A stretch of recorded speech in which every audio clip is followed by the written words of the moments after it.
All right, I think we'll go ahead and get started. Again, hello everyone. Thank you for joining us this evening. My name is Ayesha Patel, and I'm an occupational therapy student currently completing my last clinical rotation at Bluebird Day. Also here to help with this presentation are Nicole Gagne and Kristy Getty, who are OTs at Bluebird. And today we're going to talk about the importance of a bedtime routine and how you can build one that is effective for your child and your family.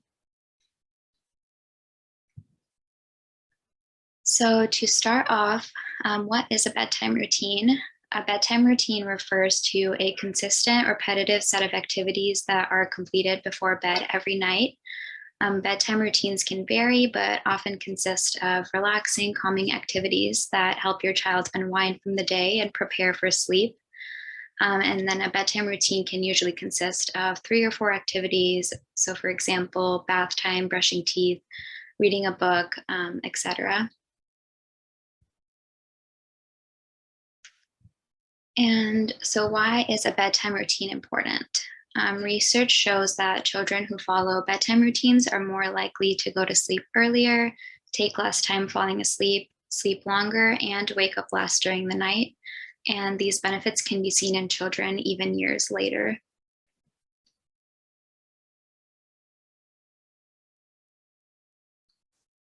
Additionally, children in families with optimal bedtime routines have shown better performance in terms of executive function in areas such as working memory, inhibition and attention, and cognitive flexibility. So working memory refers to the short-term memory that is used during cognitive tasks. Inhibition is essentially restraint, and then cognitive flexibility refers to your ability to efficiently adjust your thoughts or behaviors as your environment or situation changes. And in the long term, these benefits translate to better readiness for school, as well as better academic performance and social skills.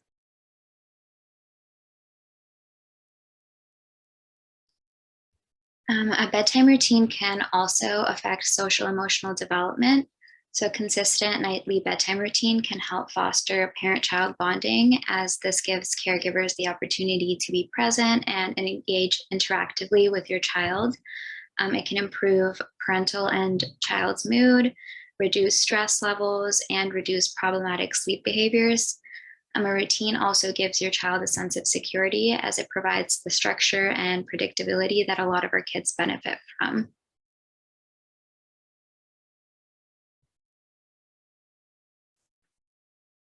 In order to build a bedtime routine, you can pick a regular bedtime that works for your family and allows your child to get enough sleep every night. According to the National Sleep Foundation, the recommended total daily sleep for a child ages 3 to 5 is 10 to 13 hours. And then as your child gets older, the amount of sleep required decreases to about 9 to 11 hours.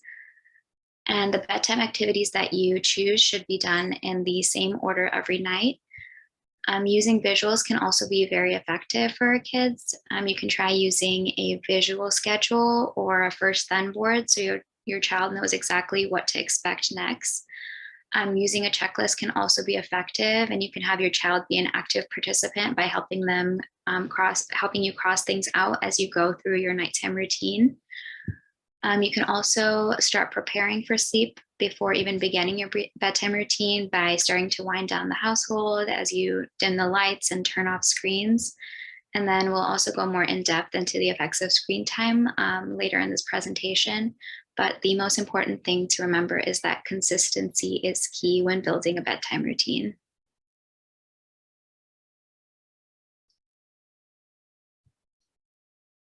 Next, we'll cover some potential bedtime activities that can be included as part of your routine that have been shown to have beneficial effects for children and their sleep.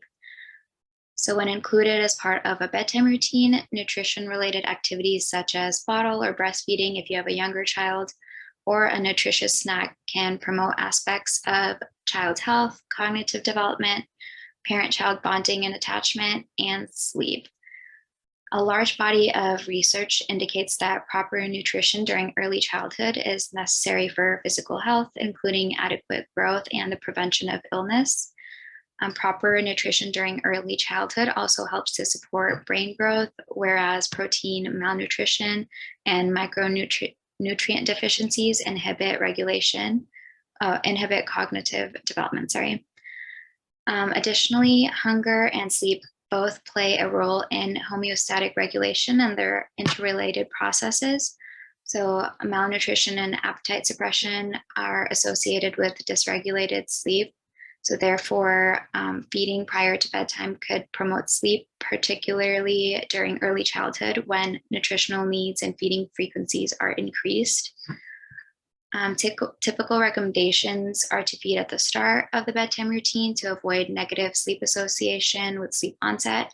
And it's recommended that caregivers provide age-appropriate portions to avoid excessive calorie intake.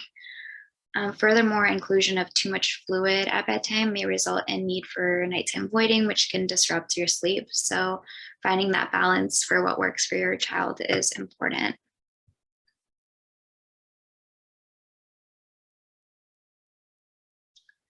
And then hygiene-related activities such as bathing and brushing teeth also have direct effects on children's health by preventing illness and disease.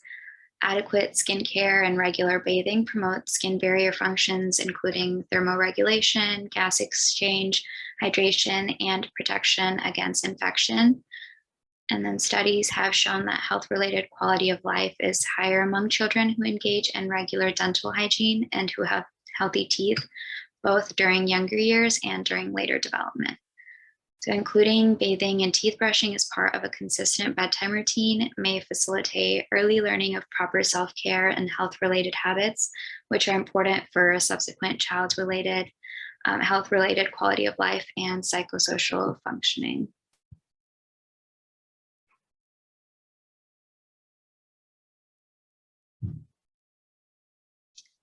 Next, we'll move into communication-related activities. So reading out loud or reading with your child has been linked to language development, literacy, and positive cognitive outcomes.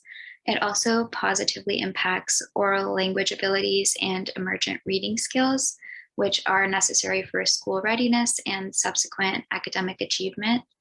Similarly, singing songs or lullabies as part of a bedtime routine can benefit child language, literacy, and cognitive development. Musical engagement can also foster parent-child attachment by providing a context for co-regulation and parental responsiveness, parent-child communication, and stress reduction.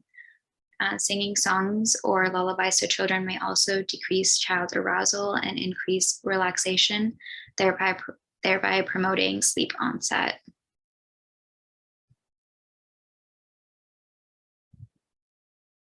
And then lastly, we will touch on physical contact and its relationship to sleep for children.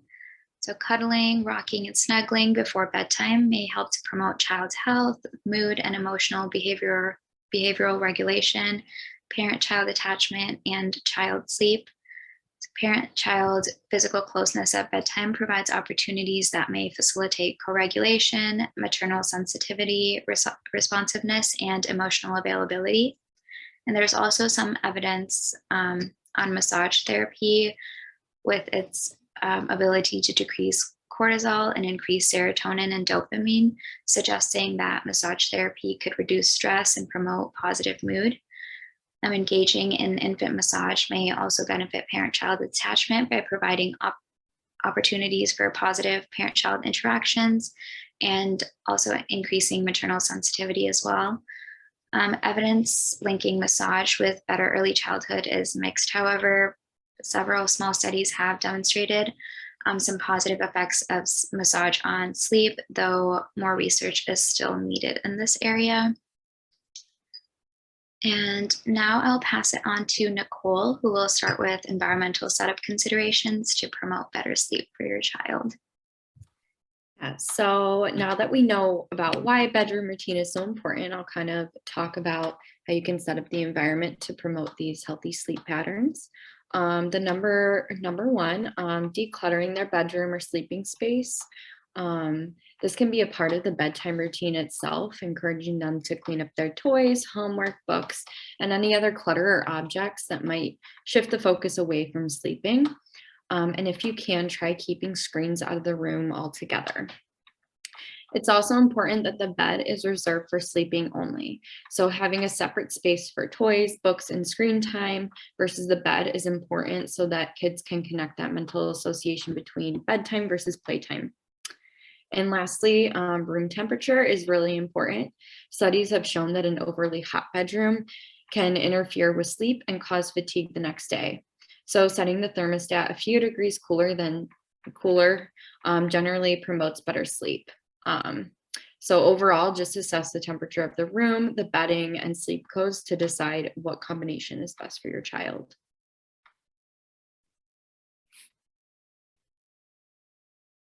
And now getting into some more sensory-based environmental setups.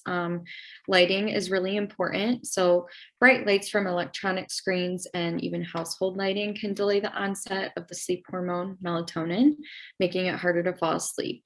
Blackout curtains can be a good option for keeping out external light, and terminating screen time at least 1 hour before bed is helpful. Certain smells have calming qualities that can promote feelings of relaxation and tiredness. These can include essential oils such as lavender, rose, chamomile, and jasmine. Oil diffusers are a safe and easy way to promote this. You can also include this during bath time, having calming scents. Noise is also important when sleeping. The auditory system is the last system to shut down before fully falling asleep. So at night, when you're trying to fall asleep, the noises that your child hears, it may be hard for them to filter out and disrupt their ability to fall asleep. So if it's difficult to guarantee a quiet bedroom, some options to help with this includes the use of white noise, ambient sounds, or relaxing music. You want to opt for a slow, steady rhythm, such as waves or a steady heartbeat, and keep the volume at a level that's safe for your child's hearing.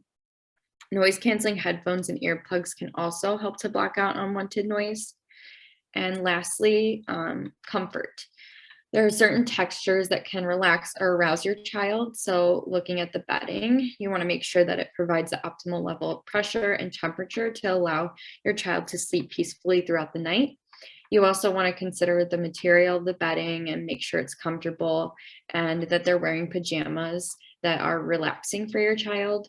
It can vary based on your child's sensory system. So take into consideration how tight or loose the clothing fits, whether or not they have elastic seams, having their feet exposed or covered with footy pajamas or covers. Overall, you just want to make sure your child's comfortable and relaxed in their bed and their clothes.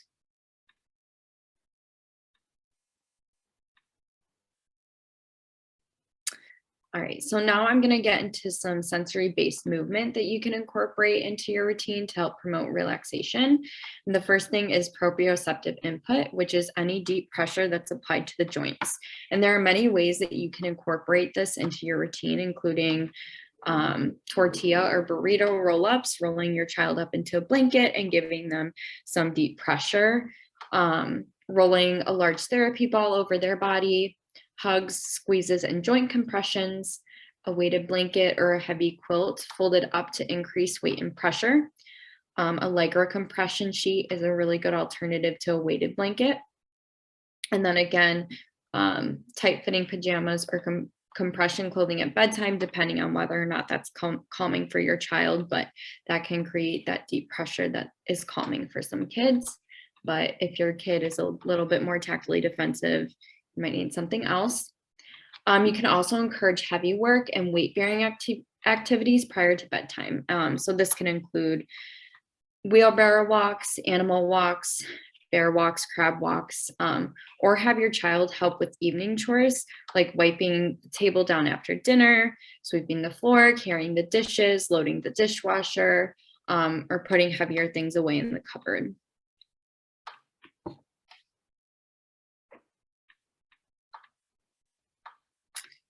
Linear swinging and gentle rhythmic rocking is really calming to the vestibular system. So swinging for about 15 minutes prior to bed in a calm, darker space is a good idea to soothe your child. You can do this in a rocking chair, a hammock swing, or a compression swing. And if your child is small enough, gentle swinging in a blanket can also be calming. You want to make sure to avoid spinning or rotational movements because this creates an alerting sensation for your child. So just that slow, calm, back and forth linear motion. For oral motor support, you can provide tools such as a chew tube and a resistive blowing activity like blowing bubbles, which is really easy to incorporate during bath time. You can also use a vibrating toothbrush if your child is able to tolerate that for teeth brushing. Inversions of the head throughout the day and right before bed can help to reset a child's sensory system and vestibular system, which promotes relaxation. And body temperature is just as important as room temperature. So a warm bath is calming and helps to regulate the child's body temperature before bed. And lastly, diffuse vibration. A vibrating pillow or handheld massager placed under the mattress for a diffused vibration is helpful. There are also vibrating mattresses.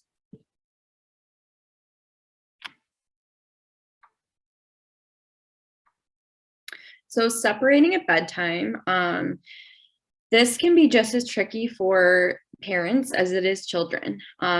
So breaking down some things to avoid and to do to help with this. You want to avoid sharing the bed with your child and also sharing the bed and then trying to sneak away. You want to incorporate the separation as part of your bedtime routine, and this will be helpful in getting into healthy sleep patterns. Some things to help with this can include using a comfort item. It could be a blanket. I know I love to have my blanket when I was a kid, when I went to bed, or a stuffed animal, a special pillow, lovey, anything that provides that security for your child. And being that separation is hard for your child, it's important to acknowledge their feelings and frustrations. They want to feel heard and acknowledged. So commenting on their emotions and helping them to learn coping strategies to work through them is important. And you want to make sure you comfort without rewarding and practice being separated in other situations to help them work through the bedtime situations.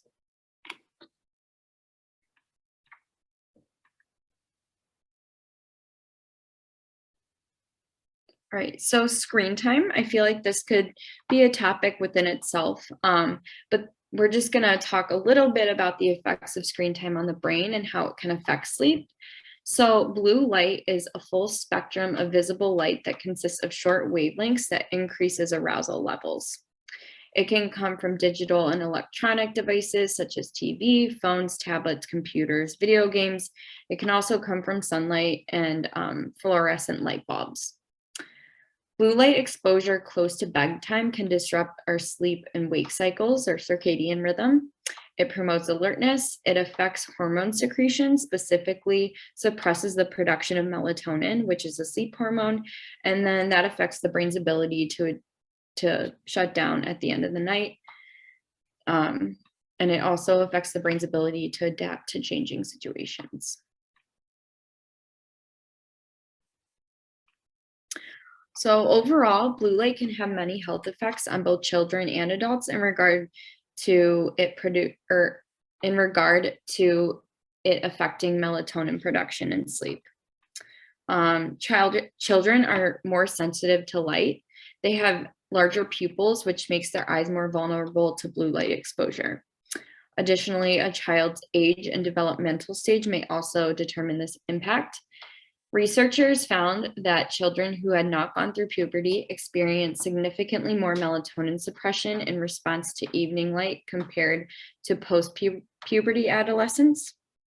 Another research study showed that evening light exposure suppressed melatonin twice as much in children compared to adults. And other observational studies from around the world have shown that screen use by children is associated with later bedtimes and less time spent asleep.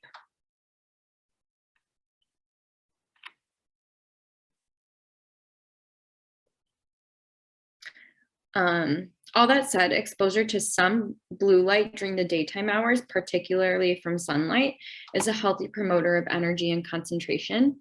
It can be healthy to boost alertness, elevate mood, and can help with memory and cognitive functions. Studies have actually shown that daytime blue light exposure has positive effects on sleep quality and duration. However, I want to emphasize that these positive effects are the result of exposure during the day with natural producing blue light.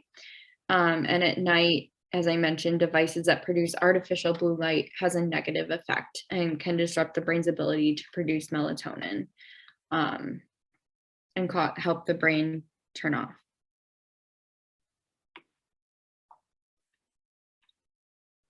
So here are some tips to help reduce screen time before bed and kind of make terminating it a part of your daily or a part of your nightly routine. So the first tip, you want to make sure you set a technology curfew. So establish a schedule that involves ceasing the use of electronics at least 1 hour before bed. You can use an alarm to help your child to remember to turn off screens at a certain time.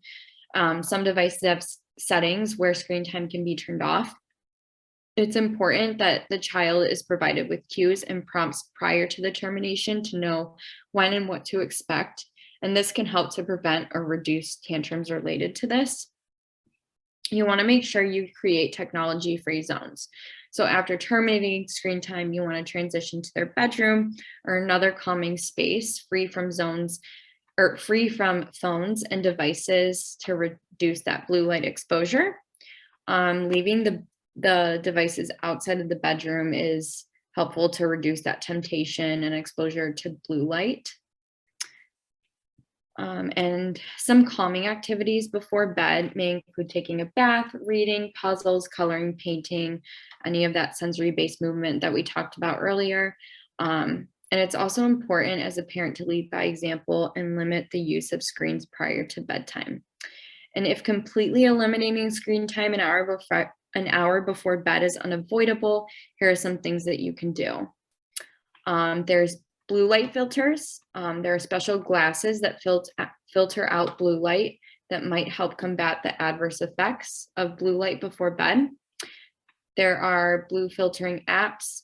They shift the color tone of the tablet or smartphone screen toward warmer wavelengths of the light spectrum, specifically red lights, which does not suppress melatonin production. It could also be helpful to use red light bulbs for evening reading lamps and night lamps or night lights. Yellow and orange lights also have the same effect.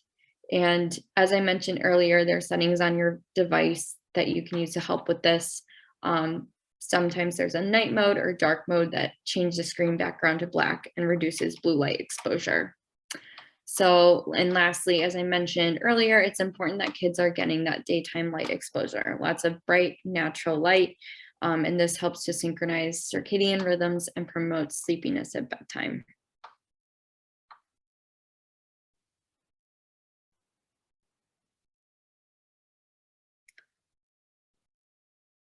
And now we're going to talk a little bit about, we're going to give some example bedtime routines. So first we can go through an example of a sensory avoidant friend. Ayesha, I'm not sure, do you want to run through this?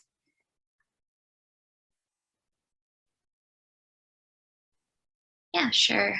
So an example bedtime routine that could be beneficial for someone that is sensory avoidant. So starting with terminating technology time and cleaning up toys, potentially allowing your child to pick one for the remainder of their routine.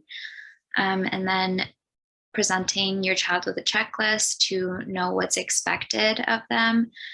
And then incorporating burrito rolls and animal walks upstairs for that proprioceptive input. And then for someone who's sensory avoidant, bath time could potentially be overstimulating. So instead of having that be an activity that you complete right before bedtime, you could save it for a different time of day and instead just wash your face and hands right before bedtime. And then you can also have your child help you pick out their PJs so they can help choose preferred textures that they are most comfortable with. Then your child can also help you set up their environment. So putting up black light curtains, night lights, any scents they find comforting, setting up bedding, etc. And then you can do like a puzzle or a book with a weighted blanket, again, for that proprioceptive input that is calming. And then ending the night with a hug and kiss goodnight.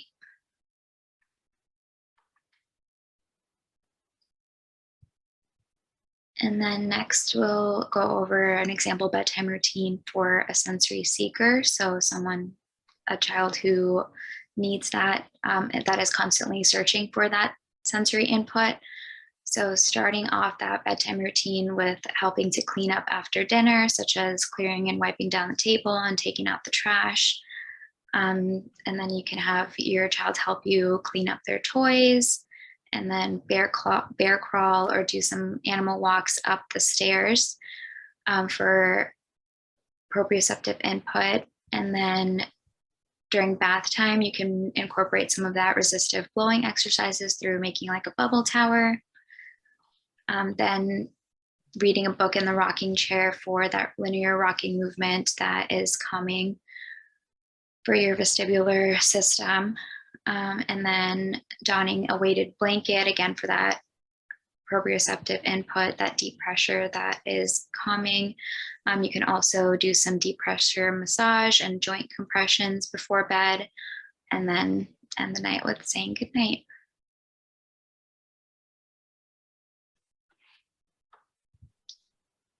And then lastly, we just have some additional resources. So a really great resource that's available to you is your therapy team.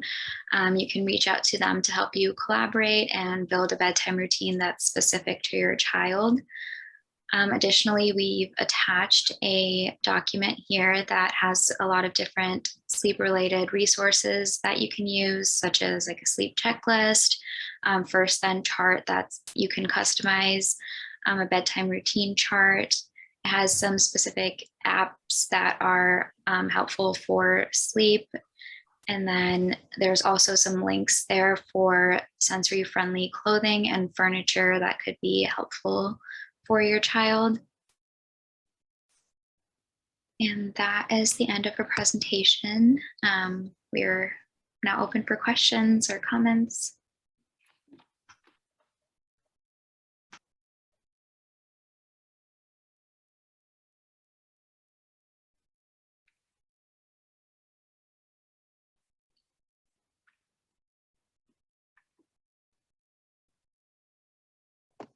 Can I ask more of a question in terms of if you've gone through, I'm a speech language pathologist that works with a child with diagnosed with sensory integration difficulty disorder. And so I've gone through a lot of this with the parents, and the child comes from a separated home. The parents are separated. And so I've established bedtime routines with both parents in both homes, have gone through a lot of this and the importance of no screen time during any feeding times, during lunch, during dinner, during breakfast for the specific child, during an hour before bedtime routine. So we've gone through this, and there are periods of time where they're consistent, and then they fall off. And then we come back, we reanalyze things, we try and figure out why something is happening with this specific child, and we'll adjust the routine. I've done the checklist, I've done the whiteboard, I've laminated it. But that consistency, that follow through is still not there. And so I will come back to them and say, okay, what's working, what's not working, why is this not happening? Because I definitely, myself and the school, sees the negative effect the next day for him, right? And when there's so many days, weeks sometimes that goes by that his sleep is inconsistent, obviously, no matter what I do to try and help regulate him in the morning, I have 15 minutes, that 15 minutes isn't enough. Then he goes back into language arts, which is his most difficult class, still dysregulated and tired, or putting his head on the table and saying, I'm still tired, no matter how many alerting activities I did within that 15 minutes. And so that follow through and consistency is what I'm having a hard time still conveying to the parents. And so I guess my question is like, what do you do? How do you get through to the parents? Like I even recorded parts of this to send to them because we've done so many of these things. We've done aromatherapy. We've done where he's advocating for himself because once he knows his routine, he does very well at telling his parents, you forgot this. We didn't do this. Why aren't we doing this? You changed this. And he wants to know why, because again, that flexibility, those transitions are difficult for him. So if they change something for him and they didn't explain to him why or prep him, he questions it because I've already gone through things so much with him that he knows how to advocate for himself. But it's the challenge for me is getting through to the parents that this is so important for him. And I guess I'm at a loss of how to word things now, how to get through to them. And that's where I'm at now. Yeah, that's hard. I think, unfortunately, there is, as therapists, we can emphasize things so much to parents. And I think that it's so hard once you've done all these things, you feel like you've done every single strategy in the book. I think a big thing is highlighting, asking about how the nighttime routine went, or if they had a harder routine or a harder day, asking them that day like how it went, and kind of trying to really build that connection between the days where, wow, we did really good, is there a connection here? And when we're going through harder struggles, maybe bridging that for parents because maybe they're not putting it together.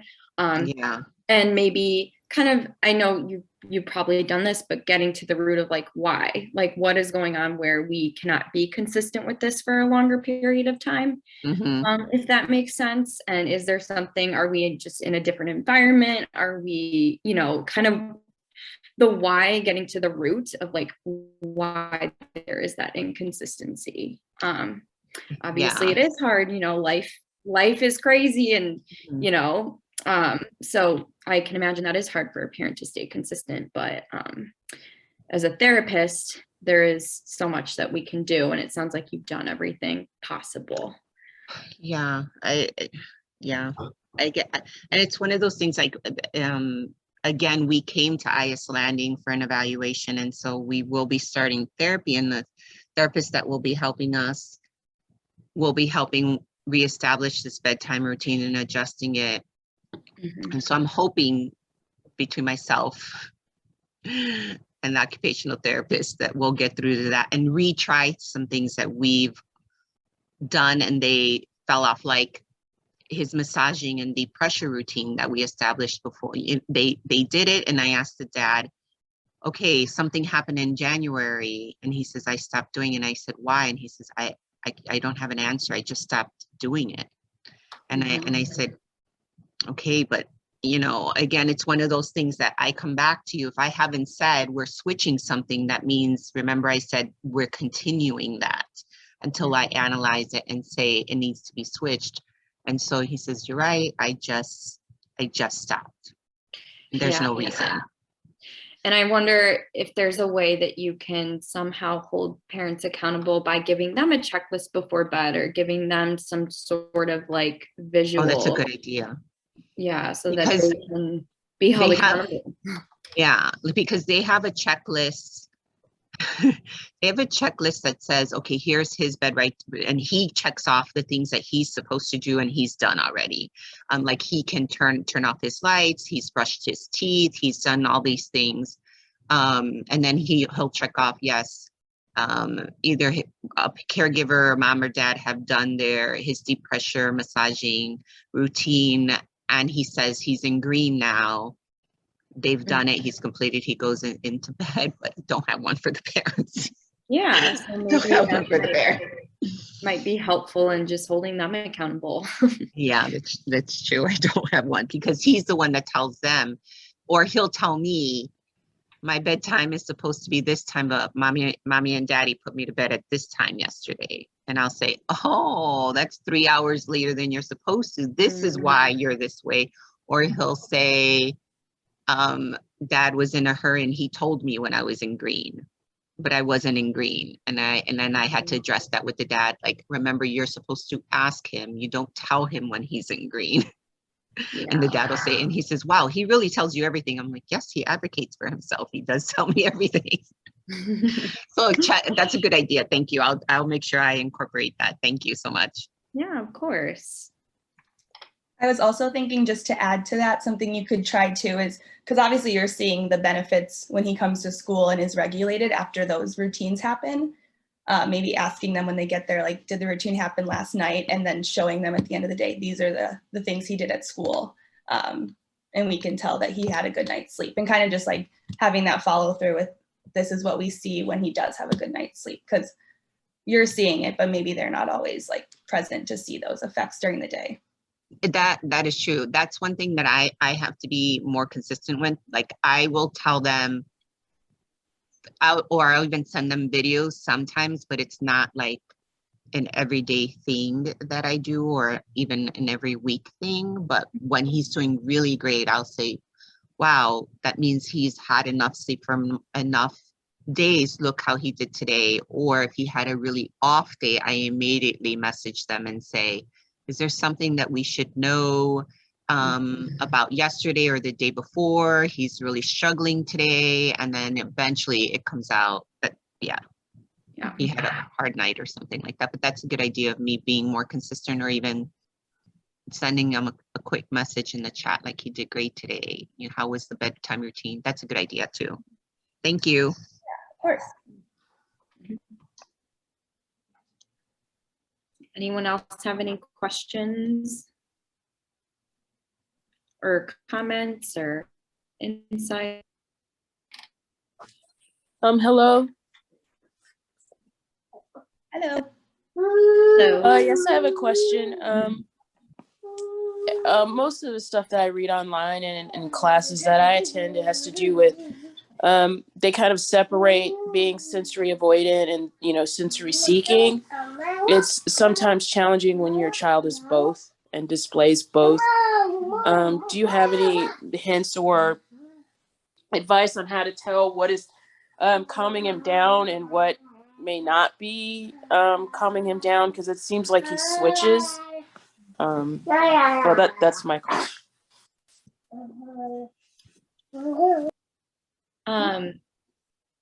Yeah, and that's a really good question. Obviously, the bedtime routine is tailored really to your kid's sensory needs, and we know that kids can fluctuate. One day they feel one thing, and the next day they may feel something different. So it may be one of those things where just kind of reading how they're feeling in that day and at that time, and kind of adapting based on that. I will say that deep pressure tends to be, or like appropriate input to the joints, tends to be really helpful for those kids who are maybe a little more tactile defensive, but also for kids who are more of those seekers. For those tactily defensive kids, it helps to kind of desensitize the body. But if he's seeking more movement, it might be good for him to kind of get that pressure in and to help regulate. So I'd say deep pressure and movement is a good thing for both, that you can incorporate. But again, it's kind of just reading, how they're feeling and what they need. And I don't know if Kristy or Ayesha have anything they want to add. Yeah, I think it's definitely can be complex. That's why our kids have their like sensory profile can be like so different throughout the systems. You can talk, if you have an occupational therapist, kind of talk through those systems, because we can see some kids that really seek that linear vestibular input. They love the swinging, they can swing for hours, but then auditory input might be sensitive to that. So maybe singing before bed is not calming for them. So kind of like we have like checklists where you can go through different activities and kind of assess like how your child responded to them. So that's something you could try to and see, maybe like we're going to decrease the noise, but increase the swinging, depending on like what systems are they are more sensitive or more seeking, which it can be a mix, obviously, for a lot of children. So if you do have an OT that you can talk to, they can definitely work on that too, where you can kind of look at those different systems and come up with a plan. And then it's like trial and error too, like seeing which one works and which one doesn't, and then being consistent with the ones that you do see working. Yeah, another thing you could try is maybe giving the child a choice, like maybe 2 choices of activities, and then they can choose based on how they're feeling or what they want. I know typically we like to keep consistency, but obviously kids, like we said, fluctuate, and their sensory profile can be so different. So maybe just giving her a few choices of what feels comfortable, so that they have some autonomy on their routine and the sensory strategies that work for them. Okay, thank you. Yeah.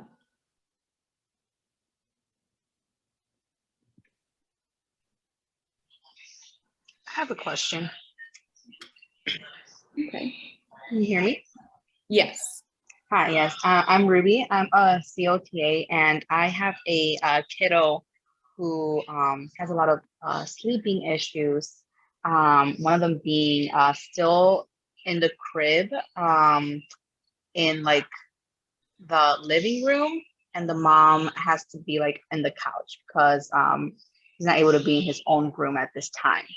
And he's very much a visual seeker, so like always has an iPad on, and needs that input in order to calm or alert, and it's just like a preference of his. Right now, we're going to try to see or seeking suggestions on how to reduce that before bedtime routine. And he's a kid who also tends to wake up like 2 to 3 times throughout the night. So a 2-part question then. So one, like best strategies to like try to like reduce that, like the visuals, the iPad, and then also the like how to support him when he is waking up 2 to 3 times a night. And definitely it's not a self-soother at this time, unfortunately. So it does tend to be like a bit of a like it could be 30 minutes before he goes back, and that's definitely impacting like mom throughout the day, and then him as well. And we have been implementing proprioceptive input recently, and that's been very helpful. Are they using the iPad for like music, or is it like what are they looking at before bed? Do you know? Yeah, it can be anything, be like a video, playing games, like it's it very much is like the high preference like toy. Yeah. And it's been one of those things where I think it's just the easier thing to give, like, you know, the iPad, because he's able to like be so engaged for so long. But now it's become like he's very dependent on it pretty much. Yeah, and unfortunately that's hard, since that is already a part of his routine. And that is probably linked to why he is waking up at night, because we did talk about how that blue light affects the melatonin secretion. So you know I talked about some things you can do to help block out that blue light with like glasses or darker modes.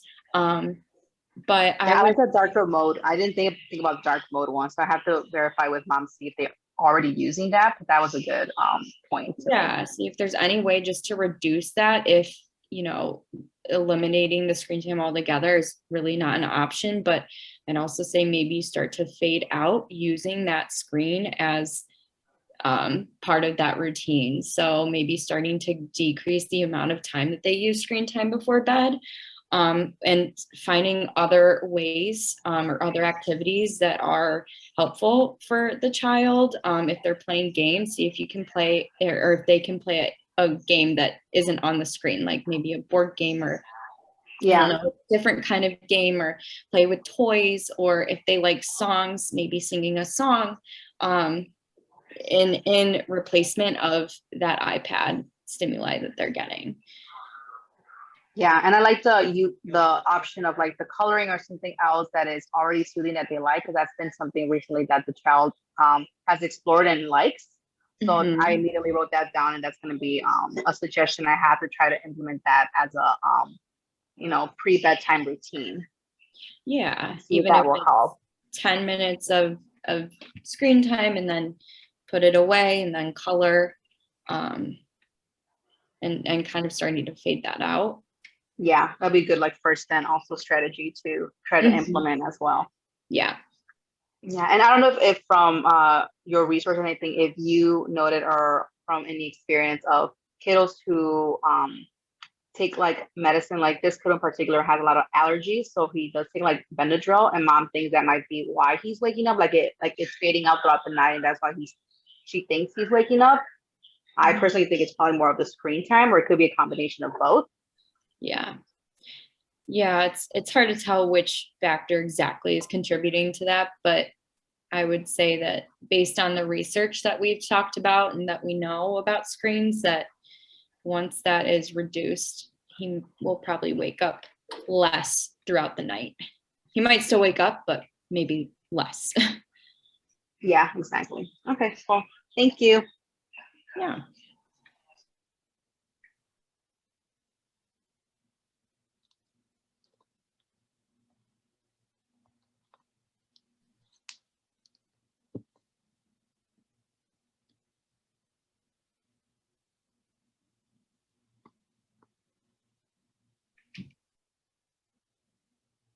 I think we have about 10 minutes left. If anyone has any more questions, you can also put them in the chat as well.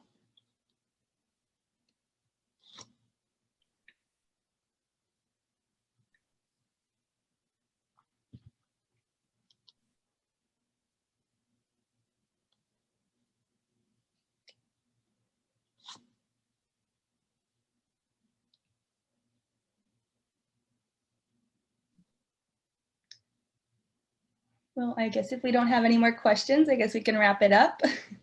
I don't know if Aiden has anything to wrap it up with, but that's all we have. Yeah. Nope, nothing from my end. Awesome. Well, thank you guys all for coming. Thank you. Thank you for the presentation. Of Thank course. you.